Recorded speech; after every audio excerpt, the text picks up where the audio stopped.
And on the 57th day, Jack Donellan and Ed Garvey rested, and the cry was heard throughout the land, "Play ball." And in hamlets like Chicago, the fans returned to the stadium by Lake Michigan to watch the Bears take on the Detroit Lions. And the Lions smiled and had gladness in their hearts, for they were 2-0 with one victory already coming over these same Bears. The Chicagoans, however, had an area win and 2 early season tries. But a new playoff format gave the young Bruins hope, and a win today would be an important first step. In the Lions' den, players like Union leader Stan White now prepared to tally his percentage of gross tackles on Chicago ball carriers. Until the strike, White and the rest of the Detroit defense had been difficult to solve. Detroit's offense still moved best on the ground, but the Lions were strong in the air when passes came into Freddie Scott's territory. After the 8-week layoff, Scott was anxious to get started once more.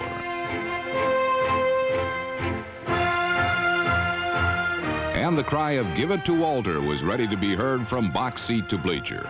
Peyton, the Bears' star, rested and ready, would see heavy duty. But so would rookie quarterback Jim McMahon, the new face that Bear Brass was pinning its late season hopes upon. Other youngsters on offense included second-year wideout Ken Marjoram, a possession receiver who hoped to spark a Chicago offense that in the past had relied quite heavily on its running game.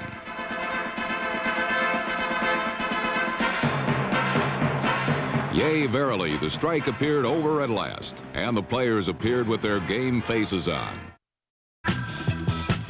It was no secret that the Bears wanted to win badly after 2 sluggish performances back in September. On the game's first series, they came storming after Lion quarterback Eric Hipple. It was a scene that would be repeated often throughout the day.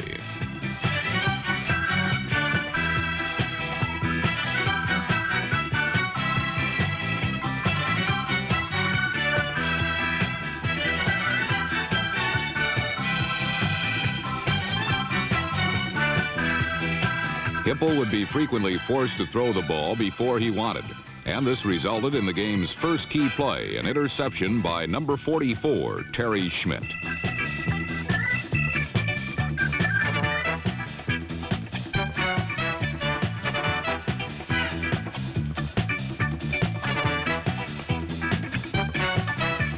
Their critics have often accused the team of overusing Walter Payton. But on Chicago's first march, Walter never touched the ball. Instead, most of the yardage was picked up by backfield mate Matt Suey, number 26, who accounted for 30 yards on the drive.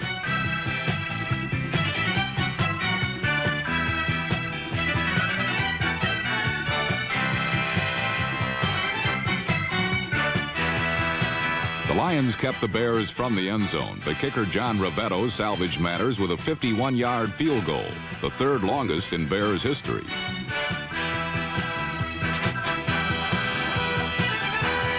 Down 3-0, the Lions elected to try the pass again, but this time Hipple kept it to quick completions that did not call for prolonged blocking.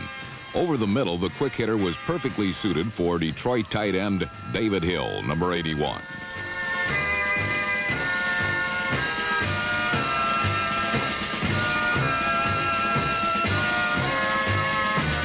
Detroit also began to move when the ball was given to their star back, Billy Sims, number 20.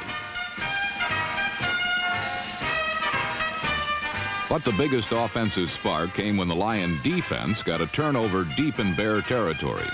Jim McMahon threw it right to cornerback Wayne Smith, number 44, and the Lions had their first big break.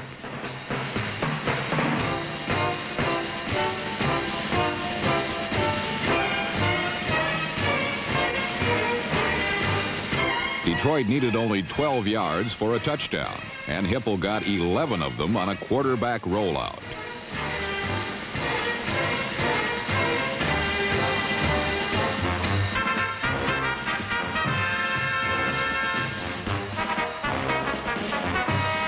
Inside the 1, however, the Bears stiffened, and 2 Detroit runs into the line produced negligible results.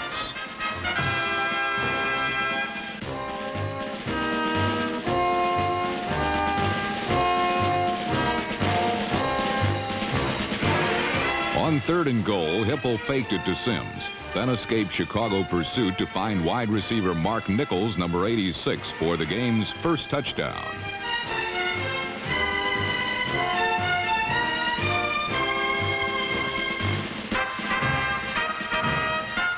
Another look shows that it wasn't the play fake, but Hippel's ability to avoid two blitzing linebackers, including number 50 Mike Singletary. Hippel's elusiveness was the key to the Detroit touchdown.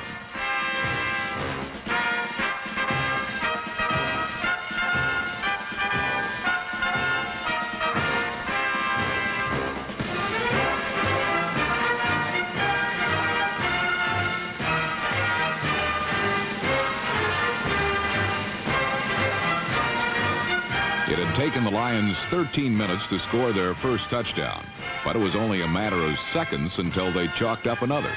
McMahon threw his second consecutive interception, and Detroit added 6 more points.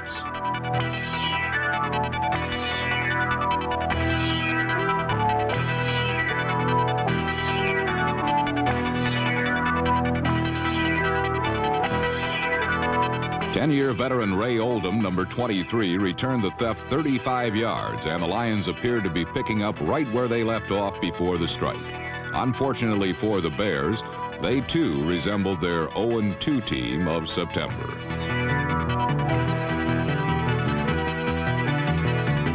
When you're down and troubled and need a helping hand in Chicago, you turn to the feet of Walter Payton.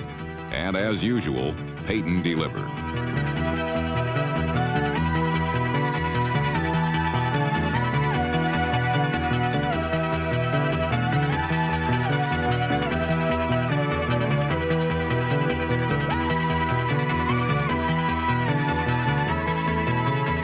Payton carved out 65 first-half yards that helped the young Bears regain their composure. It also made Lion defenders aware of the run, and they had to respect it. For Detroit linebacker Gary Cobb, number 53, it meant having to hesitate just a bit at the beginning of the play, read run or pass, then act accordingly. That little bit of hesitation helped open up the Chicago passing game as Bear receivers began to find seams in the Lion zone.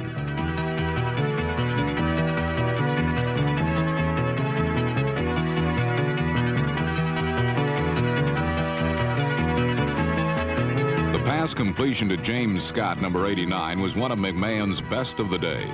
A second look reveals that the rookie quarterback threaded it between a group of Lions while rolling to the opposite side of the field.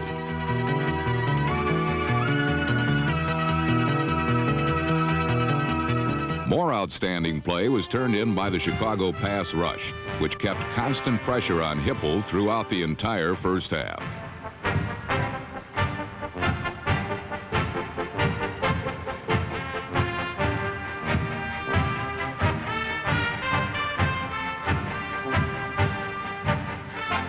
It was this constant threat that finally forced Hippel into a costly mistake. An interception by number 24, cornerback Jeff Fisher.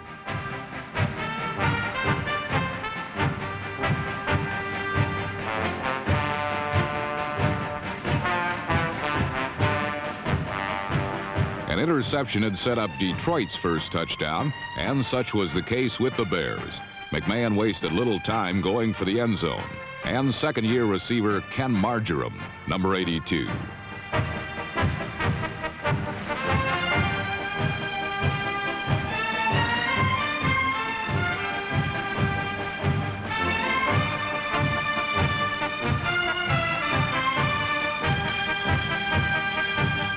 Marjoram's leaping catch electrified the Soldier Field crowd, as it was easily the most spectacular play of the day.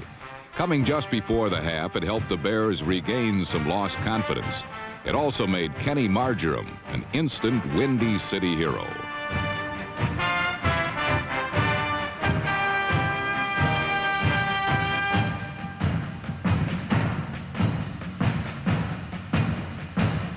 For a while, the half had been all Detroit's, but with a few quarterback sacks, Payton runs, and one remarkable catch, Chicago had fought back. With the grab, the Bears now trail by only 4, and in the second half, they would again rally behind a pressuring defense and the arm of Jim McMahon to bring about a most exciting conclusion.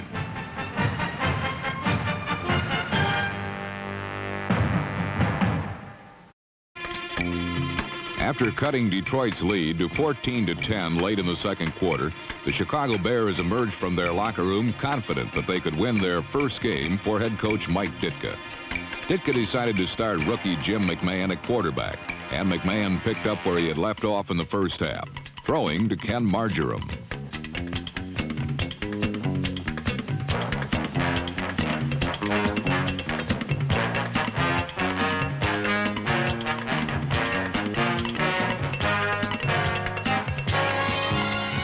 But the Bears' offense quickly ground to a halt as an aggressive Lions front seven ran over Chicago's offensive line, shutting down Walter Payton and the Bears' running game that had been so effective in the opening half.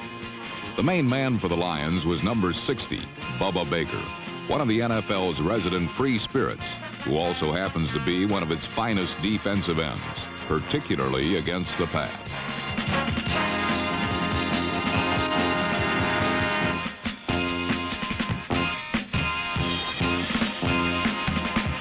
Baker's sack of McMahon forced a Chicago punt, but the Bears' defense was just as stingy as Detroit's. Billy Sims did not find much running room as the game appeared to evolve into a battle of hard-hitting defense.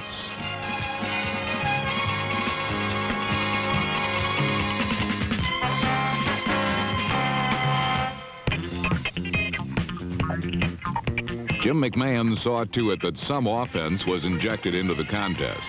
McMahon was the Bears' first pick in the last college draft, and he was expected to give Chicago its best quarterback play in a long time. McMahon's critics said that he was not mobile enough to evade an NFL pass rush, but against the Lions, he proved them all wrong.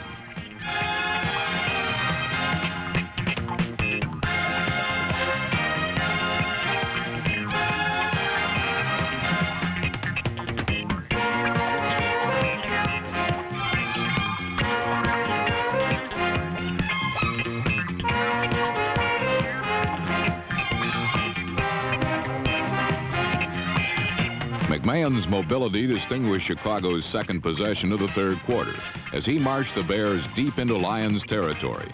This rollout pass to Payton was nullified by a clipping penalty, but that did not slow McMahon down a bit.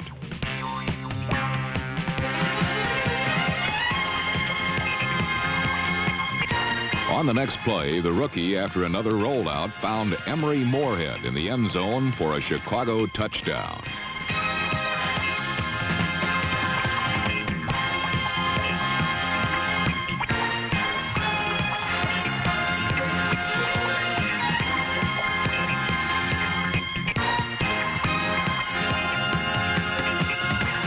McMahon's toss to Moorhead covered 28 yards, and it gave the Bears a 17-14 lead midway through period 3. It was now up to Chicago's defense. The Lions immediately attacked with their explosive offensive weapon, Billy Sims.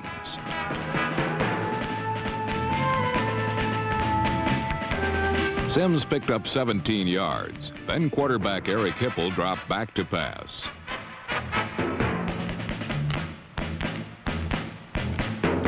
It appeared that Hipple's arm was nicked as he attempted to throw. But whatever happened, the ball ended up in the arms of Chicago's Dan Hampton. The only problem for the Bears was a penalty that wiped out the interception.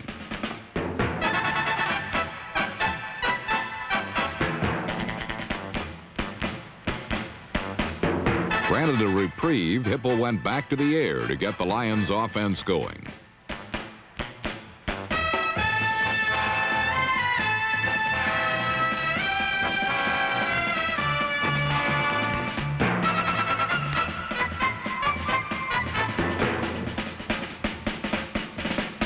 Dexter Bussey's 21-yard catch and carry brought Detroit to the Bears' 7-yard line. At that point, Chicago's gambling defensive unit came up with a big play. A safety blitz by number 25, Todd Bell, dropped Hipple for a 9-yard loss.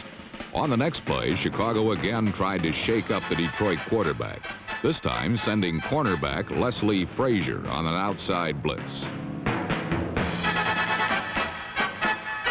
However, Frazier was a bit too zealous in doing his job, and he was penalized for hitting Hipple above the shoulders.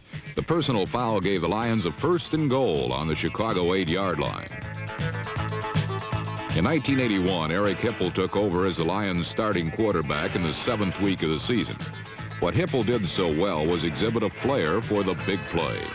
Completing a relatively low 50% of his passes, he always seemed to get the Lions into the end zone. Against the Bears, Hipple appeared to do just that on a crucial 3rd and goal late in the 3rd quarter.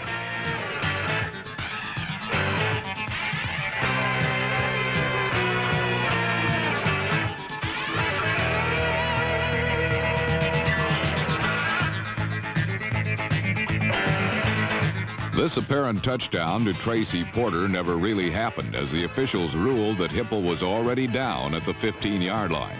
Detroit settled for a field goal, tying the game at 17.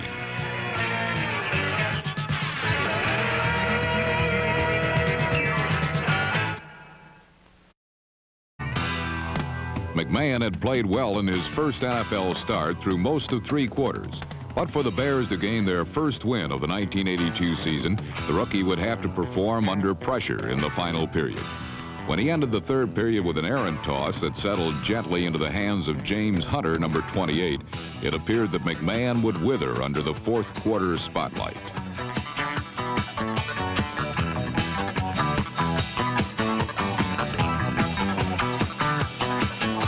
The Lions went right to Sims, and number 20 responded with drive-sustaining chunks of yardage.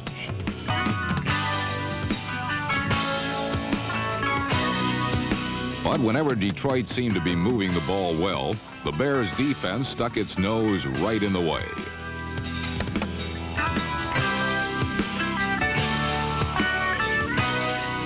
A determined pass rush accounted for 2 sacks late in the 4th quarter. One by linebacker Mike Singletary, number 50, and the other credited to Steve McMichael.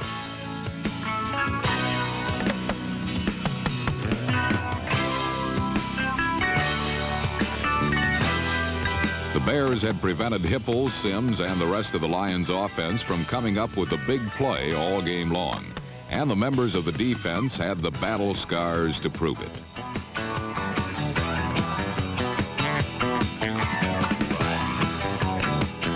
The 4th quarter was winding down in this 17-17 tie, and Chicago and Jim McMahon had one last shot at defeating the Lions.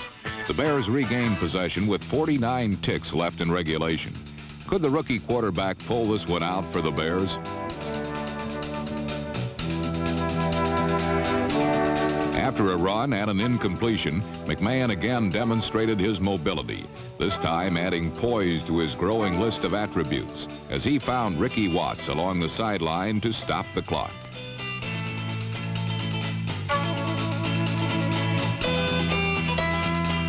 What followed was simply incredible, and it would have been incredible for Terry Bradshaw or Joe Montana or any quarterback in the NFL.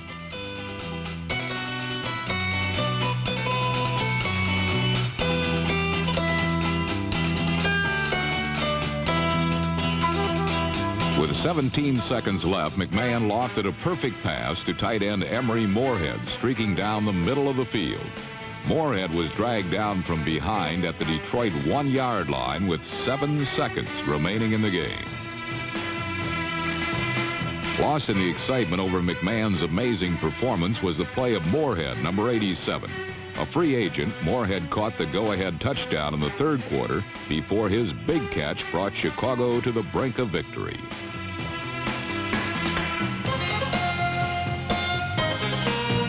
Another look at the play of the game reveals both McMahon's poise and Moorhead's speed.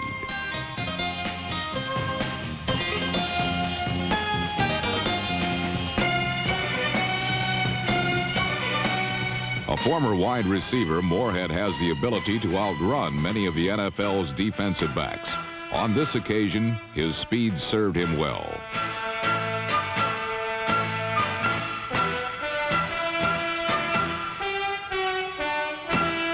With 7 seconds remaining and the ball on the 1-yard line, the Bears placed the game in the hands or the foot of kicker John Ravetto. Ravetto did not disappoint. He drilled home a Bears victory from 18 yards away as Chicago upset the Lions 20-17.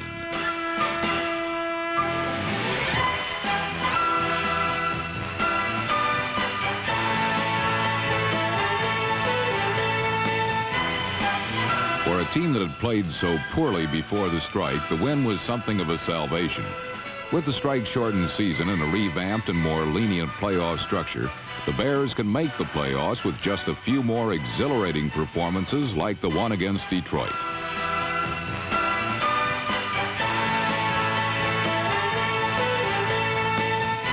It was the Bears' first win under first-year coach Mike Ditka, and perhaps it will be a sign of better things to come.